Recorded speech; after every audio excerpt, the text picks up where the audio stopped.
தமிழா பார்வையாளர்களுக்கு வணக்கம். விஜய் சங்கீதா வழக்கு லண்டனில் வழக்கு தாக்கல் செய்யப்பட போகிறது. பிரிட்டன் குடியுரிமை பெற்றவர்தான் சங்கீதா. இந்தியாவுக்கு வந்து போகிற விசாவை வைத்திருக்கிறார். ஆனால் விஜய் இந்திய குடியுரிமை பெற்றவர், லண்டனுக்கு வந்து போகிற விசாவை பெற்றிருக்கிறார். ஆனால் 2 பேரும் கணவன் மனைவிகள். 2 பேருக்கும் ஒரு ஆண் குழந்தை, ஒரு பெண் குழந்தை. ஏறக்குறைய 2 குழந்தைகளுக்கு வயது 20 தாண்டி. ஆனால் இப்பொழுது 2 பேரும் பிரிய போகிறார்கள். விஜய் திரிஷாவோட கோயிங் ஸ்டடியிலே இருக்கிறார். ஆதலால் நான் பிரிய போகிறேன். விஜய் அரசியலுக்கு வருவதற்கு முன்பே மனைவி, மகன், மகள் இவர்களை பிரிந்துதான் வாழ்ந்தார். இப்படி பிரித்தவர் திரிஷா என்ற குற்றச்சாட்டு உண்டு. இந்த திரிஷாவை நெருக்கமாக்கியவர் ஜெகதீஷ் பழனிசாமி என்கின்ற அந்த பிஆர்ஓ வேலையை அவர் சரியாக செய்திருக்கிறார். இந்த பிஆர்ஓ முழு நயன்தாராவுக்கு பிஆர்ஓவா, திரிஷாவுக்கு, கீர்த்தி சுரேஷுக்கு, அனுஷ்காவுக்கு, தமனாவுக்கு, இப்படி பட்டியலை அடுக்கிக் கொண்டே போகலாம். முன்னணி நடிகைகளுக்கு இவர்தான் பிஆர்ஓ, பப்ளிக் ரிலேஷன் ஆஃபீஸர், மக்கள் தொடர்பு அதிகாரி. இந்த ஆஃபீஸரு முழுக்க என்ன வேலை செய்கிறார்? இந்த நடிகைகளுடைய கால் ஷீட்டை கவனிக்கிறார். இந்த நடிகைகளுடைய திரைப்படம் சம்பந்தமாக அல்லது திரைப்படத்துக்கு வெளியே உள்ள தொடர்புகளை கண்காணிக்கிறார். இவர்தான் திரிஷாவை விஜயோடு சேர்த்து வைத்து பிரிந்து விடாமல் பாதுகாக்கிறவர். இதை சங்கீதா நேரடியாக சொல்லப் போகிறார். லண்டன் நீதிமன்றங்களிலே வழக்கு பதிவு செய்ய போகிறது. அப்படி பதிவு செய்தால் விஜய் லண்டன் பெண்ணுக்கு தீங்கு இழைத்து விட்டார். இது பிரிட்டிஷ் நீதிமன்றத்தில், லண்டன் நீதிமன்றத்தில் இது குற்றவாளியாக விஜயை அறிவிக்கப்பட போகிறார்கள். அப்படி அறிவித்தால் இந்த வழக்கு லண்டன் நீதிமன்றங்களில் நிலுவையிலே இருக்கும். எப்பொழுது லண்டனுக்கு அவர் சென்றால் விமான நிலையத்தில் அங்கே இருக்கக்கூடிய ஆங்கிலேய அதிகாரிகள், வாட்ட சாட்டமாக உயரமாக இருக்கக்கூடிய விஜயினுடைய டாலர்களுக்கு மயங்காத நேர்மையான அதிகாரிகள் விலங்கிட்டு இழுத்து செல்லுவார்கள். அந்த காட்சியை பார்க்கலாம். காரணம், ஈழத்தமிழர்கள் இதில் களமிறங்கி இருக்கிறார்கள். ஈழத்தமிழர்களுக்கு அங்கே லண்டனில் பெருத்த செல்வாக்கு உண்டு. மிகப்பெரிய வழக்கறிஞர்கள், பாரிஸ்டர்கள், ஆண் பாரிஸ்டர்கள், பெண் பாரிஸ்டர்கள், இப்படி ஈழத்தமிழர்கள் லண்டனுக்கு வாழ போனவர்களெல்லாம் மிகப்பெரிய பதவிகளில், ஆட்சி அதிகாரத்தில், நாடாளுமன்ற உறுப்பினராக மிகப்பெரிய அதிகார மையமாக மாறியிருக்கிறார்கள். அவர்களை எதிர்த்து புஷி ஆனந்தை வைத்துக்கொண்டு, ஆதவ் அர்ஜுனாவை வைத்துக்கொண்டு, நிர்மலை வைத்துக்கொண்டு மோத முடியாது. நான் ஒரு வரலாற்றை பின்னோக்கி பார்க்கிறேன். இதே விஜய் தன்னோடு நடித்த நடிகையை கர்ப்பமாக்கினார். அப்படி கர்ப்பமாக்கிய பிறகு நீங்கள் கேரளாவை சேர்ந்த ஒரு முன்னணி நடிகர் இருவருக்குமான பஞ்சாயத்தை முடிவு செய்து ஈசிஆர் 60 கோடி ரூபாய்க்கு அந்த நடிகை பேரில் பண்ணை வீடு வாங்கி கொடுக்கப்பட்டு மீண்டும் அந்த பெண்ணுக்கு திருமணம் செய்து வைக்கப்பட்டு விஜயே கலந்து கொள்ளுகிறார். இது திரிஷாவுக்கும் தெரியும். இப்படியான பல வரலாற்று கதைகளை கொண்டவர் தான் இந்த விஜய். இப்பொழுது பவன் கல்யாண் ஆந்திராவிலிருந்து விஜயை துணை முதலமைச்சராக்குவதற்கு முயற்சி செய்கிறார். இன்னொரு பக்கம் திருவனந்தபுரத்திலிருந்து மோகன்லால் முயற்சி செய்கிறார். பாலக்காட்டு பார்ப்பன பெண் திரிஷா இவரை முதலமைச்சராக்குவதற்கு முயற்சி செய்கிறார். இப்பொழுது திரிஷாவுடைய உறவினர் ஒருவர் ஆர்எஸ்எஸ் பிஜேபியில் உயர்ந்த பதவியில் இருக்கிறார். இவர்கள் மூலம் விஜய் கட்டுப்படுத்தப்படுகிறார்.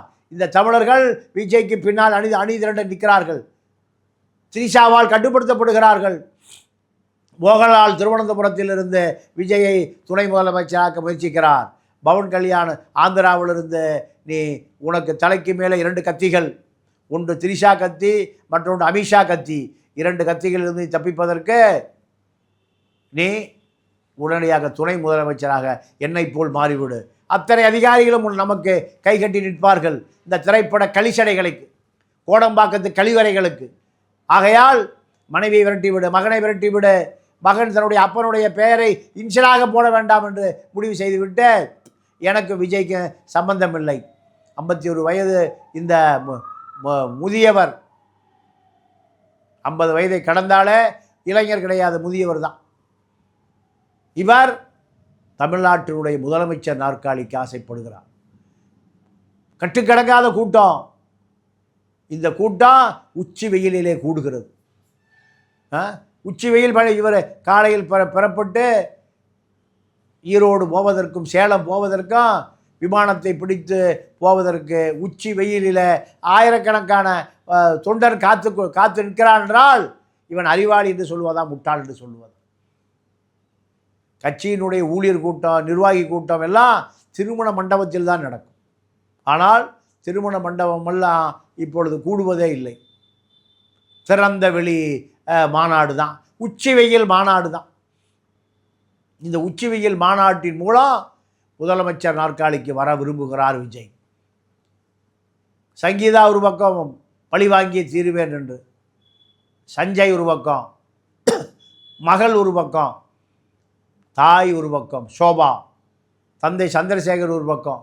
இப்படி விஜயால் அரவணைக்கப்படாமல் அனாதை ஆனந்தன்களாக தெருவுக்கு தெரு அலைகிற கூட்டம்தான் சங்கீதா விஜய் கூட்டம். இது விஜய் உணர்ந்து கொள்ளுகிறாரா, தெரிந்து கொள்ளுகிறாரா, புரிந்து கொள்ளுகிறாரா என்பதை அந்த குடும்பம் இன்று வரை தெளிவுபடுத்த முடியாமல் அலைகிறது. புதுவழிக்கு வந்து பத்திரிகையாளர் சந்திப்பதற்கு தயாராக இருக்கிறார் சங்கீதா. இந்த சந்திப்புக்கு பின்னால் திரிஷாவால் அழுத்தம் கொடுக்கப்படுகிறது. திரிஷா, ஜெகதீஷ் பழனிசாமி 2 பேரும் இந்த சினிமா பத்திரிகையாளர்கள் என்கின்ற 500 ரூபாய் கவருக்கு பிரசாத் லேப்பில் அணிவகுத்து நிற்கிற அத்தனை பேரும் சினிமா பத்திரிகையாளர்கள். அத்தனை பேரும் ஜெகதீஷ் பழனிசாமி கொடுக்குற அந்த பிஸ்கட்டு துண்டுக்காக சங்கீதாவை இழிவாக எழுத ஆரம்பிக்கிறார்கள். ஜெயம் ரவியும் ஆர்த்தியும் பிரிந்த பொழுது செய்த அதே வேலையை இந்த சினிமா பத்திரிகையாளர்கள் என்ற போலிகள் எந்த விதமான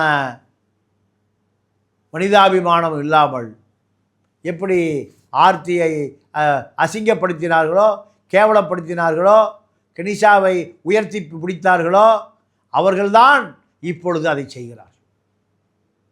ஐஸ்வரி கணேஷ் அவருடைய மகள் திருமணத்திற்கு ஆர்த்தியின் கணவரான ஜெயம் ரவியும் கோவாவில் மது பாரில் ராப் பாடகியாக இருந்த கனிஷாவும் ஒன்றாக வருவதை ஒட்டுமொத்த பத்திரிகைகளும் படம் பிடித்து போட்டார்கள். இதே சூழல் இப்பொழுது விஜய் திரிஷா, கனிஷாவும் ஜெயம் ரவியும் மக்கள் தலைவர்கள் அல்ல, முதலமைச்சர் வேட்பாளரும் அல்ல, சட்டமன்ற உறுப்பினரும் அல்ல, நாடாளுமன்ற உறுப்பினரும் அல்ல. ஆனால் விஜயால் நாடாளுமன்ற உறுப்பினர்கள் தேர்வு செய்ய போகிறார்கள், சட்டமன்ற உறுப்பினர்கள் தேர்வு செய்ய போகிறார்கள், அமைச்சர்கள் தேர்வு செய்ய போகிறார்கள் என்று நம்பிக்கொண்டிருக்கிறார்கள் மக்கள். ஆகையால் இதை புதுவழியில் பேசுவது என்பது கடமையாகிறது. நாம் பேசாமல் வேறு யார் பேசுவா?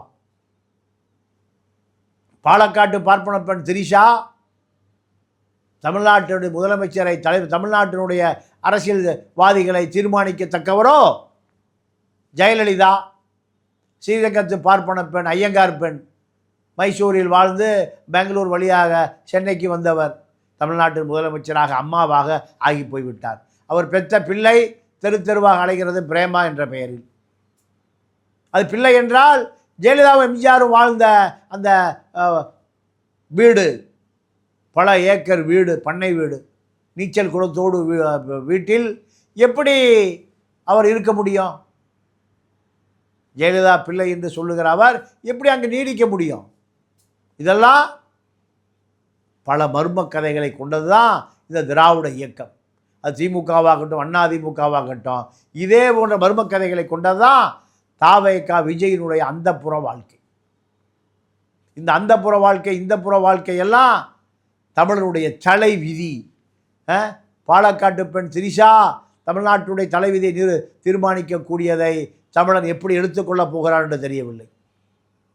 கேரளா கழிவுகளை, மருத்துவமனை கழிவுகளை குட்டுகிற இடமாக தமிழகம் மாறி போயிருக்கிறது என்பதையெல்லாம் வைத்து பார்க்கிற பொழுது சூடு சொரணை இல்லாத தமிழகமாக இருக்கிறது. அரசியல் என்பது ஒவ்வொருவருடைய தலைவிதியும் தீர்மானிக்கக்கூடியது. ஆனால் இந்த அரசியல் இப்பொழுது தமிழனுடைய தலைவிதியை முடித்து வைக்கப் போகிறது. விஜய் முதலமைச்சர் என்றால் திரிஷாவும் விஜயும் ஒரே வீட்டில் வாழ்வார்கள். அப்படி வாழ்கிற பொழுது அரசு அதிகாரிகளெல்லாம் எப்படி ராஜாஜி அம்மாருடைய உத்தரவுக்கு, கட்டளைக்கு நம்ம இரண்டிலிருந்து தொலைபேசி வந்திருக்கிறது. யார் அது முதல், யார் இரண்டு அதிகாரிகளுடைய குறியீட்டு சொல். நம்ம இரண்டிலிருந்து உத்தரவு வந்திருக்கிறது. அந்த உத்தரவு சட்டத்துக்கு புறம்பானதா, சட்டத்துக்கு உட்பட்டதா, நிறைவேற்றி கொடுக்க வேண்டும்.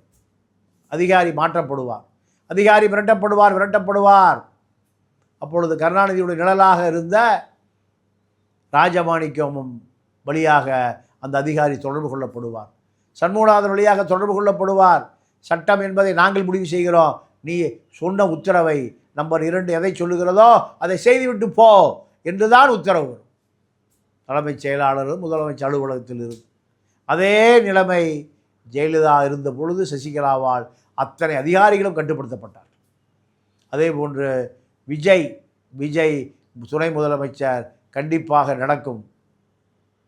அதிமுகவை காப்பாற்ற விஜய்யுடைய 10% வாக்கு தேவைப்படுகிறது எடப்பாடி பழனிசாமிக்கு. ஆகையால் மீண்டும் எப்படியாவது அதிமுக ஆட்சி வர வேண்டும் என்றால் விஜயுடைய அழுக்கு படிந்த அரசியல் தேவை. அதிமுகவை காப்பாற்ற, பாஜகவை காப்பாற்ற, திரிஷா மூலம் விஜய் கட்டுப்படுத்துவதன் மூலம் பல லட்சக்கணக்கான தொண்டர்கள் இந்த அதிகார மையத்துக்கு வாக்களிப்பார்கள். இது நடந்தால்தான் அதிமுக வெற்றி பெறும். இது நடக்கவில்லை என்றால் அதிமுகவுடைய அரசியல் எதிர்கால கேள்விக்குறி, பாஜக அரசியல் கேள்விக்குறி, தாவேக அரசியல் கேள்விக்குறி. இதையெல்லாம் சரி செய்வதற்கு என்ன தேவை? விஜயுடைய 10% வாக்கு தேவை. இப்போ விஜய்க்கு ஓட்டு போடுகிற 10% மக்களுடைய அரசியலை தாவேகாவுக்கு அதிகாரத்தை தூக்கி பிடிப்பதற்கு, விஜயை காப்பாற்றிக் கொள்வதற்கு, தலைக்கு மேலே தூங்குகிற கத்தியிலிருந்து தப்பிப்பதற்கு, அமித்ஷா கத்தி, திரிஷா கத்தி, இப்படி 2 கத்திகளிலிருந்து தப்பிப்பதற்கு விஜய்க்கு இப்பொழுது அதிமுக பிஜேபி விட்டால் வேறு வழி இல்லை, வேறு நாதி இல்லை. ஆகையால் அதன் வழியாக சென்று தப்பிப்பதற்கு முயற்சிக்கிறார். உன்னை காப்பாற்றிக் கொள்வதே ஒரு போர் முறை. தேர்தல் முடிந்து விஜய்க்கு பெருவாரியான வாக்குகள் கிடைக்கவில்லை, பலவீனமாக இருக்கிறார் என்றால் அதற்கு மேலே தான் ஆட்டம் சூடு பிடிக்கும். அதிமுகவோ திமுகவோ ஆட்சி பீடத்துக்கு வந்து விஜய் யாரோடும் கூட்டணி சேராமல் அரசியலே இல்லாமல் போய்விட்டால் விஜயினுடைய வாழ்க்கை புழல் ஜெயிலிலே கழிக்க வேண்டி வரும். புழல் ஜெயிலில் விஜய அங்கே இருக்கக்கூடிய குற்றவாளிகளெல்லாம் விளையாண்டு பார்ப்பார்கள், குரங்கு விச்சையை செய்ய சொல்லுவார்கள், தப்பிக்கவே முடியாது. விஜய் சிறைச்சாலை அனுபவம் என்பதை அடுத்து வருகிற அரசு கண்டிப்பாக காண்பிக்க தப்பிப்பதற்கு அவருக்கு அதிமுக பாஜகவில் அடைக்கலமாய் அது அவர் துணை முதலமைச்சராகவோ ஒரு அங்கீகரிக்கப்பட்ட கட்சியாகவோ மாறினால் மட்டும்தான் அவருக்கு பாதுகாப்பு. இதைத்தான் மோகன்லாலும் பவன் கல்யாணும் சொல்லி அனுப்பியிருக்கிறார்கள். இதை இறுதி உத்தரவை திரிஷாவும் ஆலோசனை சொல்லியிருக்கிறார். கூடிய விரைவில் என்ன நடக்கிறது என்று பொறுத்திருந்து பார்ப்போம். மீண்டும் சந்திப்போம். நன்றி, வணக்கம்.